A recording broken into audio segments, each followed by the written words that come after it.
함께 8주차 24문과 25문을 문답으로 함께 나누겠습니다. 제가 24문을 먼저 읽겠습니다. 이 조항들은 어떻게 나누어집니까? 답입니다. 세 부분으로 나누어집니다. 첫째, 성부 하나님과 우리의 창조. 둘째, 성자 하나님과 우리의 구속. 셋째, 성령 하나님과 우리의 성화에 관한 것입니다. 제25문을 우리가 다시 한번 제가 문과 답을 나누겠습니다. 문입니다. 오직 한 분 하나님만 계시는데 당신은 왜 삼위 곧 성부, 성자, 성령을 말합니까? 답입니다. 우리 함께 읽습니다. 왜냐하면 하나님께서 자신이 그의 말씀에서 그렇게 계시하셨기 때문입니다. 곧 이 구별된 삼위는 한 분이시요 참되고 영원하신 하나님이십니다. 아멘. 이것이 우리의 고백입니다. 하이델베르크 요리문답을 계속하고 있는데 좀 어려우시죠? 네, 어려우실 겁니다. 어렵고 또 시간대가 집중하기가 참 힘든 시간대인데 잘 들어주셔서 감사합니다.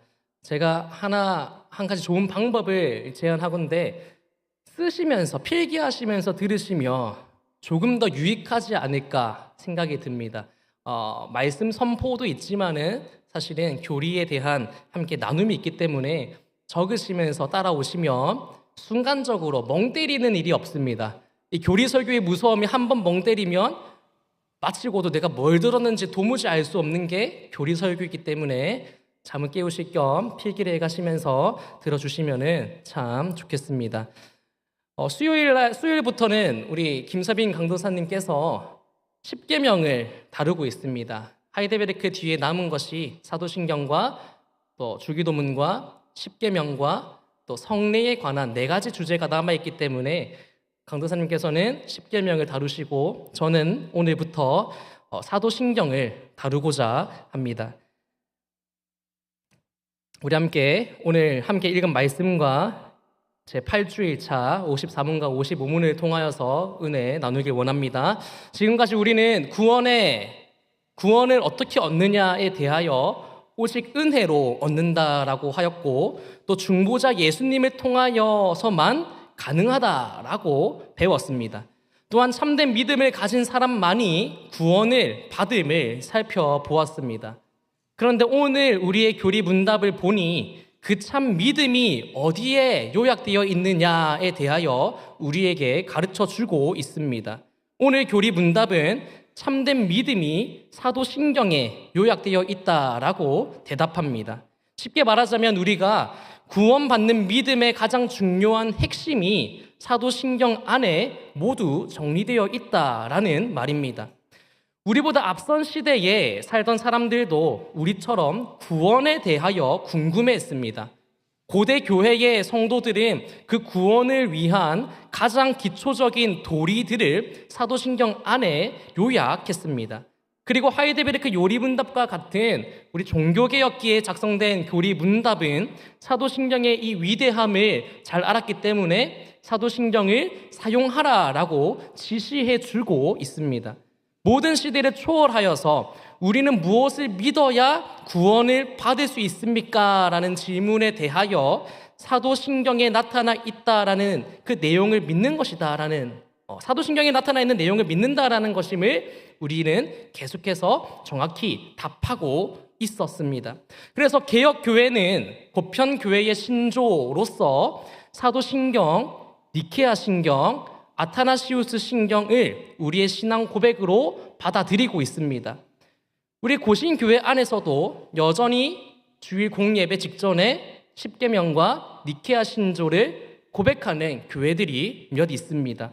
이어서 또 여기에 더하여 세계의 일치 신조라는 즉 종교개혁기에 세계의 신조가 있습니다. 벨기에 신앙 고백이 있고요. 우리가 지금 계속해서 나누고 있는 하이델베르크 요리 문답이 있고 도르트 신경이 함께 신앙 고백으로 받아들여지고 있습니다. 우리는 매 주일마다 사도신경을 고백합니다. 여러분은 사도신경에 대하여 얼마나 잘 알고 계십니까? 제가 간단한 문제를 내보겠습니다. 우리 중고등부와 청년들에게 물어보니 놀랍게도 처음에는 많은 지체들이 쉽게 답하지 못하였으나 지금은 아마도 제 믿음으로는 아마도 모두가 답하고 알고 있는 문제입니다. 굉장히 쉬운 문제이기 때문에 한번 답을 말씀해 보시면 좋겠습니다. 정확히 말씀해 주셔야 됩니다. 우리는 정확한 답을 알고 있기 때문에. 첫 번째입니다. 예수님의 영은 어디에 있습니까? 예수님의 영은 어디에 있습니까? 우리 가운데 계십니다. 내 안에 계십니다. 두 번째입니다. 예수님의 몸은 어디에 있습니까? 하나님 우편에 앉아 계십니다. 우리는 이 질문에 무조건 반사와 같이 군인들이 마치 훈련 중에 잠을 들었다가도 작은 소리에도 깨어 총을 먼저 잡는 듯이 우리는 이 질문에 대하여 반사적으로 답이 튀어나와야 합니다. 자신 있게 우리는 고백할 수 있어야 합니다. 그러나 놀랍게도 이 질문에 대하여 많은 성도분들께서 쉽게 정확한 답을 내지 못하는 경우가 종종 있습니다. 많은 신학생들도 동일합니다. 우리는 매주일 혹은 매일 기도의 자리 가운데 나는 믿습니다 라며 사도신경을 고백하지만 정작 가장 기초되는 우리의 신앙의 고백에는 그 내용에는 무지한 경우가 종종 우리 안에 있습니다. 이렇듯 사도신경을 고백하는 것도 중요하지만 사도신경을 명확하게 아는 것 또한 매우 중요합니다. 성경은 우리에게 마음의 깊이를 보고 구원받는다라고 말씀하지 않습니다. 성경은 우리가 무엇을 믿는가를 통하여 구원받는다라고 말씀하십니다. 우리의 구원은 우리가 믿고 있는 믿음의 내용에 달려 있습니다. 그러므로 구원받기를 원한다면 반드시 사도신경을 펼쳐서 읽고 아멘이라고 고백할 수 있어야 합니다. 심지어 조금 더 극단적인 우리 신학자들은 공예배 시간에 사도신경을 고백하느냐 고백하지 않느냐가 그 사람이 구원받았느냐 구원받지 못하였느냐를 판단하는 판도가 된다라고까지 말할 정도로 이 사도신경은 우리의 신앙의 고백에 있어서 매우 중요합니다. 그 내용을 알지 못하면서 자신을 구원받은 사람이다라고 생각하는 사람은 착각하고 있는 것일지도 모르겠습니다. 이제 사도신경이 구원을 위한 정말 귀중한 지식을 전달한다라는 사실을 확인했고 이제 그 내용을 알기 위하여 우리가 이 시간 하이델베르크 요리문답을 편다고 생각해 보면 좋겠습니다. 이 부분에서 가장 먼저 만나게 되는 구절이 있는데 그 구절이 무엇입니까? 다시 말하여 사도신경 해설의 첫 번째 주일인 제8주일에 우리에게 말하고 있는 내용은 무엇입니까? 24문 답을 다시 한 번 더 질문과 대답으로 함께 읽어보기를 원합니다. 질문과 대답을 우리가 함께 읽습니다. 24문입니다. 앞에 띄워주시면 감사하겠습니다. 문과 답을 우리가 함께 읽습니다. 이 조항들은 어떻게 나누어집니까?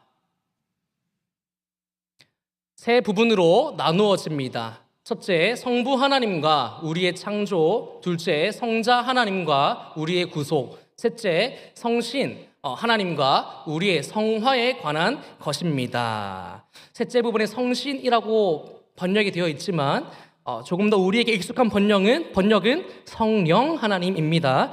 자, 우리는 24문 답의 이 질문과 답을 통하여서 하이델베르크 요리 문답이 사도신경 해설을 위하여 어떻게 가장 먼저 무엇을 가르치느냐를 알게 됩니다. 무엇을 먼저 가르칩니까? 삼위 하나님에 대하여 먼저 가르치고 있습니다. 사도신경 해설의 첫 단추가 이 사도신경은 성부, 성자, 성령 하나님에 대한 언설이다라는 사실을 우리는 먼저 알아야 합니다. 이러한 사도신경의 구조에는 애초에 이 신경의 작성자들이 우리 구원을 위한 지식이 삼위 하나님께 뿌리박고 있음을 철저히 강조하였음을 의미합니다. 여기서 중요한 질문을 하나 제기해야 합니다. 그것은 바로 왜 우리의 구원, 우리 인간의 구원에 대한 내용인데 하나님에 대해 말하고 있는가를 우리는 질문해야 합니다. 분명 우리는 앞에서 사도신경이 나의 구원, 우리의 구원에 관한 질문, 즉 우리가 어떻게 구원받을 수 있습니까? 라는 이 질문에 대한 대답이라고 들었습니다. 사도신경은 우리의 구원을 위한 지침서입니다. 그렇다면 상식적으로 사도신경이 어떤 내용을 담고 있을 것으로 기대할 수 있겠습니까? 아마도 여기에는 우리의 구원을 위한 길이 제일 먼저 서술되어 있어야 할 것 같습니다.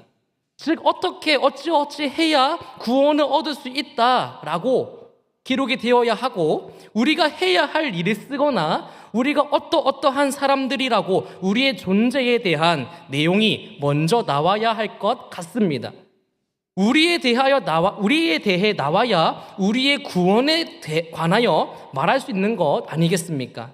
하지만 사도신경은 첫 부분에서 우리가 발견하게 되는 것은 놀랍게도 우리의 구원은 삼위 하나님과 그 삼위 하나님 그분의 사역을 아는 것에서 온다라고 말씀합니다.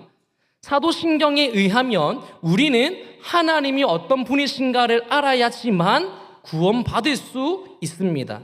이것이 사도신경이 가르쳐주는 진실입니다. 우리는 우리에 대해 알아야 구원받는 것이 아니라 하나님에 대해 알아야 구원받을 수 있습니다. 이 사실이 얼마나 놀랍고 중요한 내용입니까? 오늘날 많은 성도분들께서 설교 시간에 사람에 대한 말씀을 듣고 싶어 합니다. 자신의 삶의 문제를 해결할 그 방법을 듣고 싶어 합니다. 상처받은 사람들은 자신들을 위로해 줄 수 있는 이야기를 듣고 싶어 합니다. 종교적인 갈망을 갖고 있는 분들은 무언가가 종교적인 안도감을 충족시켜 줄 이야기를 듣고 싶어 합니다.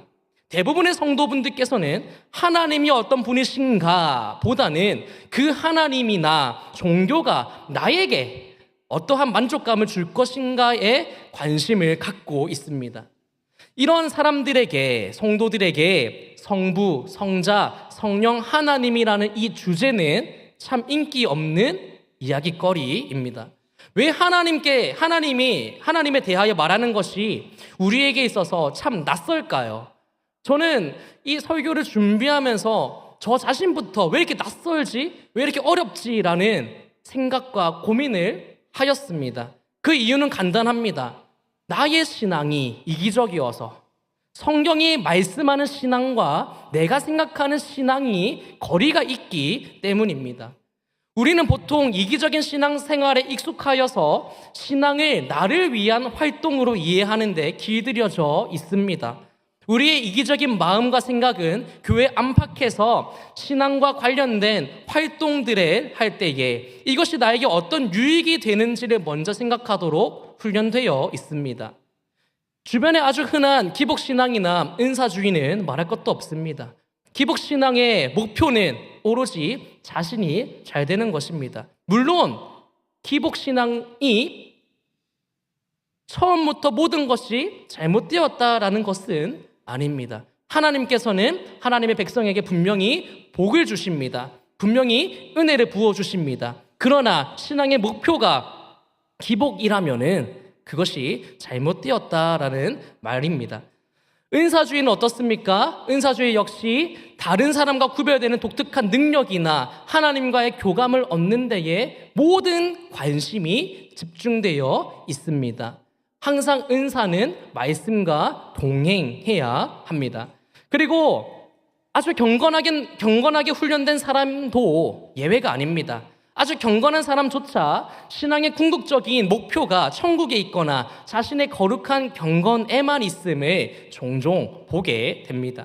이런 사람들은 개인적으로는 매우 경건하고 죄와 욕망을 제거하기 위하여 매우 끝없이 노력하지만 놀랍게도 그 관심이 정말 하나님께 있는가를 돌아본다면 하나님께 있지 않는 것을 발견합니다. 이것은 매우 충격적인 사실입니다. 이런 보통 사람들에게 성부, 성자, 성령 하나님이라는 주제는 매우 낯설어서 대체 그런 지식이 어디에 필요한 것인지 알 수 없습니다. 그러나 사도신경은 어떻습니까? 우리가 매주일 고백하는 사도신경은 어떻습니까? 사도신경은 우리가 구원받기 위해서는 자신의 삶에 집착하는 것이 아니라 삼위 하나님이 어떤 일을 하시는지 알아야 한다라고 말씀합니다. 그래서 저는 오늘의 이 말씀 시간을 통하여서 여러분에게 도전하고 우리가 함께 이 길로 나아가기를 원합니다. 촉구합니다.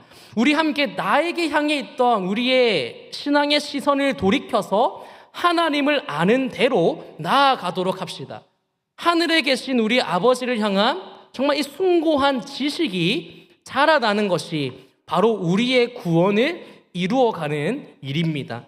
삼위 하나님께서 어떠한 분이시며 어떤 일을 행하셨는지를 알아보고 그것에 대하여 송영하는 것이야말로 우리 구원을 이루어가는 것임을 꼭 알아야 합니다. 그렇다면 이제 이 사도신경이 삼위 하나님에 대하여 말씀하실 때에 특별히 어떤 점에 대해서 말하고 있는지 그 내용을 살피길 원합니다. 그런데 여기에는 분명히 제한되어 있어야 할 것입니다. 왜냐하면 우리가 믿는 하나님은 무한히 크신 분이시기 때문에, 그리고 그분에 대하여 모든 것을 말하는 것은 불가능하기 때문에 성경이 우리에게 계시해 주신 그 분량만큼만 우리가 함께 나누기를 원합니다. 이 사실을 잘 기억하신다면 우리는 사도신경에서 요약된 이 세 가지 내용, 하나님 전체를 묘사한 것은 아니다라는 것을 생각을 하고 우리가 함께 오늘 이 말씀을 나누어 보기를 원합니다. 사도신경이 다루고 있는 하나님은 하나님 전체가 아니라 우리의 구원을 위하여 하나님이 자신을 보여주신 만큼입니다. 이렇게 말하고 하이델베르크 요리문답을 보면 사도신경이 우리에게 삼위 하나님에 대해 말하고 있는 내용을 잘 설명하고 있음을 알 수 있습니다. 하이델베르크 요리문답은 첫째로 사도신경에 대하여 성부 하나님과 그분께서 우리를 창조하신 것에 대하여 말하고 있습니다.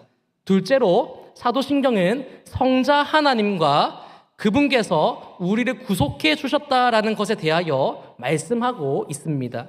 셋째로 사도신경은 성령 하나님과 그분께서 우리를 성화시키신다라는 것에 대하여 말하고 있습니다.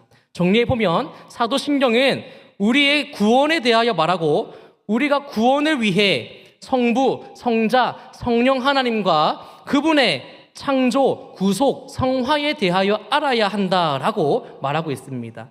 여기에서 우리는 사도신경이 하나님에 대해 말하고 있는 방식에 대하여 한번 생각해 보아야 합니다. 사도신경이 삼위 하나님에 대하여 말하고 있는 방식은 성경적이면서도 동시에 목회적입니다. 매우 성경적이고 매우 실천적입니다. 다르게 말하자면 존재론적이지 않고 경륜적입니다. 여기에 사도신경의 탁월함이 있습니다. 사도신경이 통용되고 작성되었던 시대에는 사실은 세속학문적으로 말하자면 플라톤이나 아리스토텔레스의 영향을 많이 받은 헬라 철학이 융성하였던 시기입니다. 당대의 많은 그리스도인 학자들도 이러한 플라톤과 아리스토텔레스 학자들의 이 영향을 받았음을 역사를 통하여 쉽게 발견할 수 있습니다. 여러분도 한번 생각해 보기를 원합니다. 만약 여러분들께서 학자라면 하나님은 어떤 분이십니까? 라는 이 주제에 대하여 다루실 때에, 정리하실 때에 가장 먼저 어떻게 접근하시겠습니까? 가장 명료하고 가장 확실하며 가장 그럴듯해 보이는 접근 방식은 하나님이 누구신가에 대한 존재론적으로 묻는 것입니다. 쉽게 말하자면 전진호라는 이 사람이 누구입니까? 라는 주제를 가지고 설명할 때에 가장 쉬운 설명 방법은 전진호가 어떻게 생겼는지, 전진호의 성격은 어떤지, 무슨 옷을 자주 입는지, 이러한 것에 대하여 말하는 것이 바로 존재론적인 설명입니다. 즉 저의 속성에 대하여 말하는 거죠. 그러므로 고대 교회의 성도들이 사도신경에 하나님은 어떤 분이십니까? 라는 주제를 담을 때에 그들에게 있어서 가장 편안하고 제일 먼저 생각할 수 있었던 방식이 바로 하나님의 속성에 대하여 존재론적으로 말하는 것이었습니다. 그래서 실제로 하나님에 대해 교리적으로 정리한 많은 사람들이 이런 방식을 택했습니다.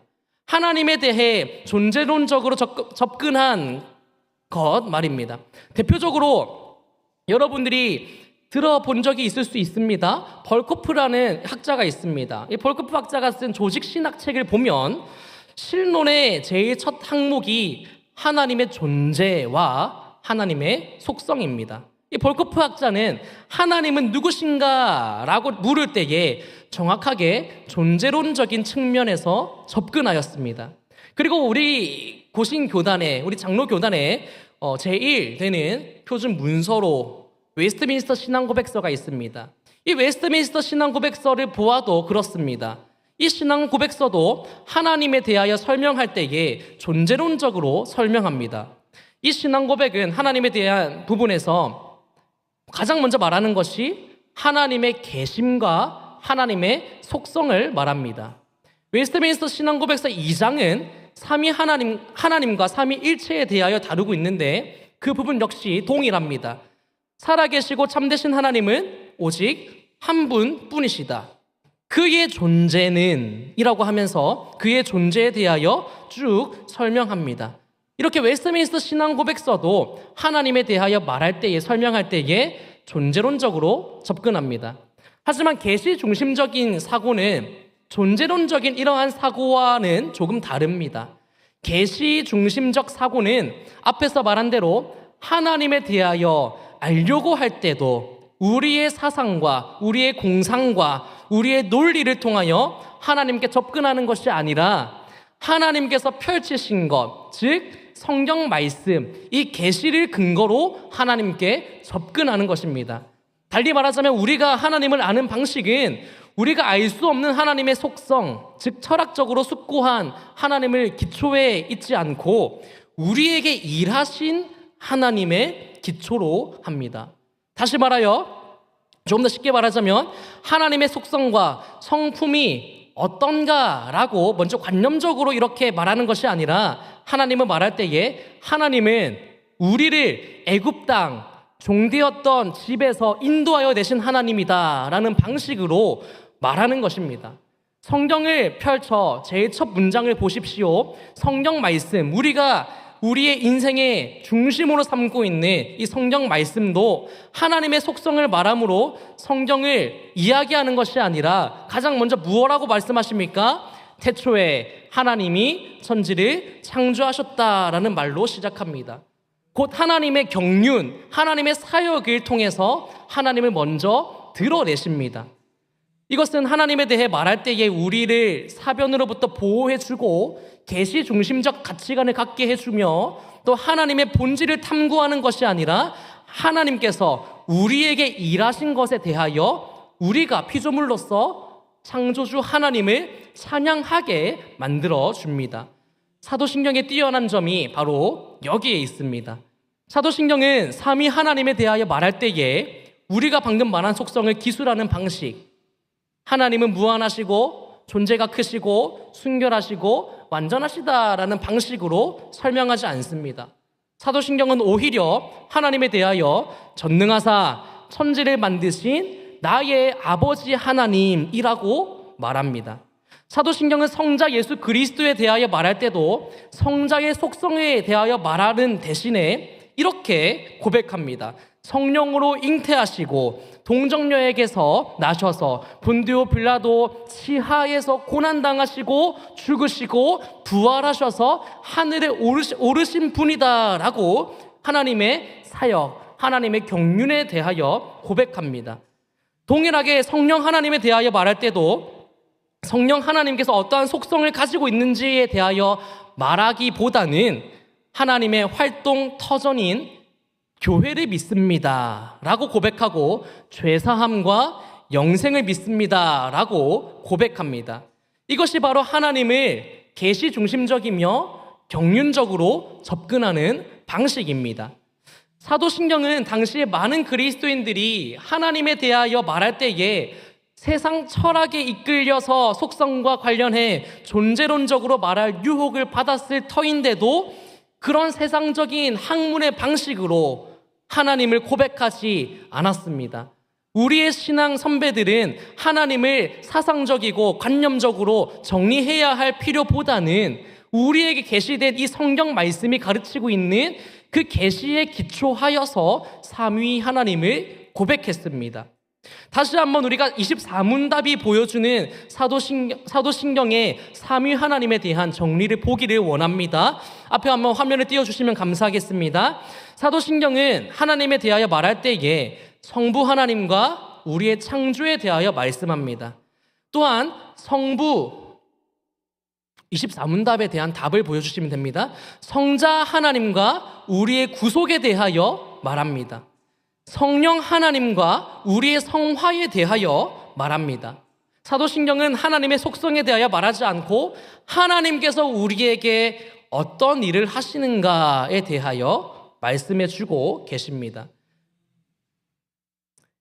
사도신경은 사변적 하나님이 아니라 일을 행하시는 하나님에 대하여 고백하고 있기 때문에 이 하나님은 우리의 구원을 이루시는 일을 통하여 드러나십니다. 우리에게 알려지시는 하나님은 우리를 구원하시는 하나님이시기 때문에 경륜적 하나님은 우리를 구원하시는 일을 통하여 드러나십니다. 사도신경은 철학적 개념으로서의 하나님이 아니라 우리에게 행하신, 행위로 나타나신 하나님을 말하고 있기 때문에 경륜적, 계시적이면서도 목회적입니다. 하이델베르크 요리문답과 웨스트민스터 신앙고백서를 함께 읽어보신다면 더 쉽게 느끼실 수 있으실 것입니다. 하이델베르크 요리문답을 읽을 경우 매우 감동적입니다. 정말 우리의 삶에 가깝게 다가옵니다. 그러나 웨스트민스터 신앙고백서를 읽을 때에는 아주 딱딱하고 아주 강론적으로 느껴질 수 있습니다. 이것은 제가 첫 시간에 말씀드린 대로, 두 번째 시간인가요? 말씀드린 대로 하이델베르크 요리문답은 교회에서 신자들을 가르칠 목적으로 만든 것이고 웨스트민스터 신앙고백서는 교리적 입장을 정리하기 위하여 만든 것이기 때문에 그렇습니다. 이것이 제가 방금 말씀드린 대로 목회적이라는 말의 뜻입니다. 사도신경은 우리에게 하나님의 속성이 무엇인가를 가르쳐주는 대신에 하나님께서 우리를 위하여 창조와 구속과 성화를 행하신다라고 말함으로써 하나님에 대한 지식과 우리의 구원의 필요성을 연결시키십니다. 하나님에 대하여 아는 것이 곧 우리의 구원인 이유가 바로 여기에 있습니다. 하나님이 이렇게 행하셨기 때문에 우리는 구원을 얻는 것입니다. 그러므로 우리는 사도신경이 고백하고 있는 내용들을 참으로 우리의 마음속에 굳게 믿어야 합니다.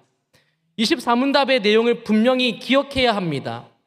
그리고 이 내용을 믿는 것이 우리에게 구원을 가져온다라는 사실을 분명하게 확신해야 합니다. 우리가 믿어야 할 하나님은 성부, 성자, 성령 하나님이시고 그 성부, 성자, 성령 하나님께서 우리를 창조하셨고 우리를 구속하셨고 우리를 성화시키십니다. 내가 성부 하나님으로부터 창조되었다라는 사실과 성자 하나님으로부터 구속되었다라는 사실과 그리고 성령 하나님으로 인하여 성화된다라는 사실을 믿는 것이 바로 우리의 구원입니다. 마지막으로 사도신경과 마찬가지로 하이델베르크 요리문답이 삼위일체론에 대하여 이해하는 방식에 대하여 우리는 살필 필요가 있습니다. 25문답의 질문과 답을 한번 보면 좋겠습니다. 하이델베르크 요리문답은 항상 성경적 대답을 정리합니다. 25문은 질문합니다. 왜 하나님은 한 분이신데 삼위를 말하느냐라고 우리에게 질문합니다. 이 질문에 답하기 위해서 얼마나 많은 오래된 논쟁들이 있겠습니까? 실제로 고대 교회 때 삼위일체와 관련된 논쟁들이 있었습니다. 이 논쟁은 몇십 년, 몇백 년 전에 몇백 년에 걸쳐서 이어졌던 수많은 교부들과 신학자들이 토의하고 논쟁했던 내용입니다. 저도 신학교에서 초대교회사를 공부하면서 실제로 학생들과 진영을 나누어서 조사함으로써 서로 논쟁을 하였는데요. 겨우 한쪽 편의 주장을 정리하는 데에도 수십 장의 페이퍼가 소요될 정도로 그 양이 방대한 분량이었습니다. 그런데 이 질문, 왜 하나님은 한 분이신데 삶 위를 말하느냐라는 이 질문, 이 어렵고 복잡한 질문에 대하여 어떻게 오늘 이 하이데베르크 요리문답이 대답하는지를 보십시오. 정말 간단하게 한마디로 대답합니다. 왜냐하면 하나님께서 자신을 그렇게 계시하셨기 때문입니다 라고 정말 단순 명료하게 우리는 고백할 수 있도록 도와줍니다. 하나님이 삼위로 계신다라는 것을 증명하기 위해서 수많은 학문적 방법론들이 동원될 수 있었습니다. 그리고 역사 속에서 보더라도 삼위로 계신 하나님이 어떤 방식으로 하나일 수 있는지에 대하여 수많은 오류들이 있었기 때문에 이것들을 다 다루는 데에도 시간이 매우 많이 걸릴 수 있었을 것입니다. 예를 들어서 세 가지만 살피기 원합니다. 성부 종속설이라는 설이 있습니다. 성자를 성부에게 종속시켜버리는 것입니다. 성부를 성자에게 종속시켜버림으로써 사실상 삼위일체가 아니라 일실론을 만들어 버렸습니다. 또 성부 하나님만이 참된 하나님이다라고 생각한 단일실론이 있습니다. 이 단일실론은 너무나도 안타깝게도 또한 역동적, 양태론적 단일실론으로 또 구분되어 버립니다. 또 세 번째로 하나님의 그 유일성을 간과하고 삼신론, 성부 하나님 따로 있고 성자 하나님 따로 있고 성령 하나님이 따로 계신다라는 삼신론을 주장한 사람도 있었습니다. 하나님이 한 분이 아니라 세 분이라고 말하는 거죠. 물론 이런 것들에 대하여 학문적으로 정립하는 일은 필요하고 중요합니다. 하지만 하이데베르크 요리문답은 왜 당신은 하나님께서 삼위라고 말합니까? 라고 질문한 후에 정말 잡다한 논설을 달지 않습니다. 단지 한마디만 할 뿐입니다. 왜냐하면 하나님께서 자신을 그의 말씀에서 그렇게 계시하셨기 때문입니다 라고 말합니다. 수많은 이론을 제시하는 대신에 성경이 하나님을 삼위로 제시하고 있음을 답해주므로 답을 주고 있습니다. 겉으로 보기에는 많은 이론을 말하는 것이 조금 더 있어 보일지도 모르겠습니다. 어떠한 대답이나 어떠한 식견도 성경 말씀보다 앞설 수 없기 때문에 실은 우리가 더 많은 이론보다는 이 대답 앞에서 입을 닫아야 합니다. 성도 여러분, 우리가 가져야 할 신앙은 어떤 신앙이어야 하겠습니까? 우리의 신앙은 어떠한 상황 속에서도 계시 중심적인 신앙이 되어야 합니다. 즉 하나님이 우리에게 말씀하신 이 성경 말씀이 우리의 모든 사고와 우리의 인격과 우리의 생활의 기초가 되어야 하는 신앙입니다. 하이데베르크 요리문답은 이런 점에서 우리에게 매우 훌륭한 표본이 됩니다. 말씀을 정리합니다. 우리는 크게 두 가지 내용에 대하여 짧은 시간에 말씀을 나누었습니다. 첫 번째로 우리의 구원이 나에 대하여 아는 것에 달려있는 것이 아니라 반대로 하나님에 대하여 아는 것에 우리의 구원이 달려있다라는 점을 나누었습니다. 우리는 자기에 대한 지나친 관심을 끊어야 합니다. 이기적인 신앙 가운데에서 우리는 탈출해야 하겠습니다. 둘째로 사도신경이 삼위 하나님을 어떻게 고백하고 있느냐, 어떻게 하나님을 고백하는 그 방식에 대하여 방식에서부터 얻게 되는 유익에 대하여 함께 나누었습니다. 사도신경은 하나님을 고백할 때에 경륜적이며 계시 중심적으로 고백한다라고 했습니다. 우리가 하나님을 계시 중심적으로 고백할 때 비로소 하나님에 대한 언설이 바로 우리의 구원이 됩니다. 하나님을 존재론적으로 고백하지 않고 하나님의 경륜과 하나님의 사역, 하나님의 계시를 중심으로 고백할 때에, 그럴 때에 하나님을 아는 것이 바로 우리의 구원이 됩니다. 성도 여러분, 우리는 하루하루 자라는 가운데 있습니다. 그런데 스스로에게 한번 물어보시면 좋겠습니다. 여러분은 어떤 면에서 자라고 계십니까? 우리는 자기 자신을 이해하는 면에서 정말 다른 부분보다 더욱더 자라 있을지 모르겠습니다. 저 또한 저를 알고자, 저를 판단하고자 많은 공부를 해왔음을 이 시간 부끄럽지만 고백합니다. 저는 원하건대 앞으로 우리 교회는 이런 것에 대하여서는 별로 지식을 얻지 못하는 교회가 되길 원합니다. 정말 이런 지식은 MBTI 같은 심리검사를 많이 하는 공동체에 가면 쉽게 얻을 수 있습니다. 인간에 대한 이해도가 날로 높아지는 것이 오늘날 우리 한국교회의 실정입니다. 이러한 모습들은 참으로 가슴 아픈 일입니다. 그러면 우리는 어떤 면에서 잘하고 있어야 하겠습니까? 하나님이 허락하신다면 저는 우리 모든 성도분들께서 하나님을 아는 지식에서 작년보다 올해에, 지난달보다 이번 달에, 지난주보다 오늘 이 시간에 더 잘하기를 간절히 원합니다. 그래서 하나님을 아는 지식으로 인하여서 자신의 구원이 확실하게 되는 성도들이 되기를 간절히 축복합니다. 성도 여러분, 우리는 죽는 날까지 자라야 합니다. 그리스도의 장성한 분량에 이르기까지 성도로서의 참된 구원의 능력을 드러내며 사는 것에서 날마다 자라가는 우리가 되도록 합시다. 오늘 말씀을 도구로 삼아서 하나님에 대한 지식을 통하여서 하나님이 행하신 일들, 하나님이 우리의 삶 가운데에 이루어 가시는 그 사역들을 우리가 고백함으로써, 또 그 고백 가운데 감사의 찬양을 올려드림으로써 우리의 구원을 확실히 하는 역사가 저와 우리 모든 성도분들께 있기를 간절히 소원합니다. 아멘. 기도하겠습니다. 살아계신 아버지 하나님, 감사합니다. 오늘 하이델베르크 요리문답 제8주일 구원의 길라잡이에 대하여 함께 나누었습니다.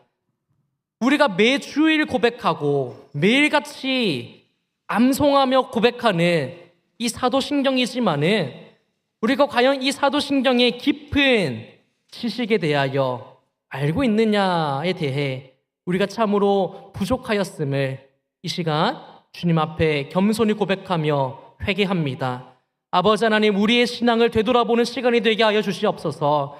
우리가 날마다 예배의 자리에 나와서 입술로 고백하지만은 우리가 참으로 무지하였음을 이 시간 회개하오니 주님, 이제는 우리가 우리 가운데 행하신 하나님을 고백하며 성경 가운데 계시하신 하나님의 크고 놀라우신 경륜과 계시와 사역을 우리가 고백하며 배우며 믿음으로 구원의 확신을 이루어가는 우리 선언예배교회 모든 성도 되게 하여 주시옵소서.